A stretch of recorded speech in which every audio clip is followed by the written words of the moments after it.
Well, I mean, it's a fairly long story. I at university from 2000 to 2003, which is obviously the period when September the 11th happened. There was a lot of negative information on campus, a lot of negative sentiment towards Islam and Muslims in the press. I personally had grown up in an environment in which I had a fairly bleak view of Islam anyway.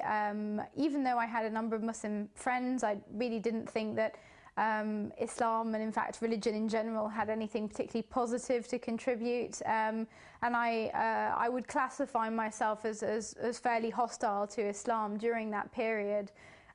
What happened really was that when I got to university, I started to meet practicing Muslims, and then I realized that these people who were, beautiful souls who, would go out of their way to help me, showed me a sort of sublime kindness and caring, and that, obviously upheld sort of a high ethical standard in their own behavior, that these people were being put in the same boat as the terrorists and extremists that were involved in these attacks and the subsequent ones. So there was a feeling that there was a certain injustice being done to people that were close to me, and at the same time, around that period, I was given a really sort of polemical book by an Italian polemicist called Oriana Fallaci, who, in her book describes Muslims as, vermin and, with all the implications of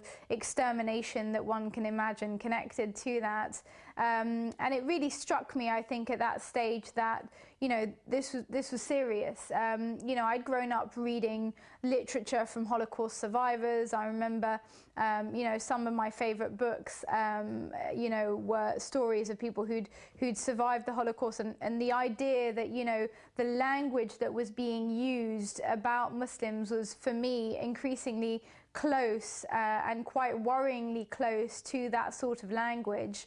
And I suppose what really happened was I sort of decided I couldn't remain neutral anymore on this issue of Islam. I didn't really feel informed enough to make an informed decision, as it were, about how I felt about the faith, and I decided I had to do some research and decide, where I myself stood on this issue of, is Islam this, terrible influence in Europe that we need to, sort of marginalize and limit, or is it in fact, a positive force which, like most religions, if not all religions, encourages people to try and be better citizens, better people, better human beings.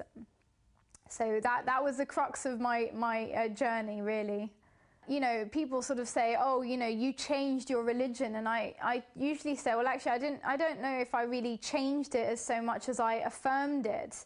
And that might be a sort of roundabout way of answering your question, but for me, sort of being a good Muslim is an affirmation of what it meant to be a good Christian, and so in that sense, obviously Islam is conceived of as by Muslims as being the validation of previous messages and the clarification, in fact, for the last period, if you like, of small areas where the clarification was required, but really it's a confirmation of what came before it. And so in that sense, as someone who'd attended catechism classes, who'd had a communion, who was, vaguely aware of the, biblical stories. Certainly I'd read them and been raised on them. Islam for me was a validation of everything that I conceived of as right, or that I agreed with from my Christian heritage, and perhaps a clarification and an elucidation of certain areas that I perhaps had question marks over. I think most people, when they're at university, go through a phase of finding themselves. I certainly did. And I think that for a lot of people, they just assumed that this was another phase in one's experimentation with life, and that eventually I would emerge out the other side unscathed. Obviously, I realized myself at the time that this wasn't anything like the sort of dibble-dabble into different lifestyles, different ways of thinking that one experiments with at university. It was something much more consistent and much more sort of profound, really, than that. And I think obviously initially there's a lot of surprise, a lot of consternation, a lot of confusion, obviously, because people don't understand what Islam is about. Most people's understanding of Islam is informed by the media, is informed by negative press, which abounds. And so, you know, for most people, converting to Islam is converting to the religion, you know, that these terrorists share.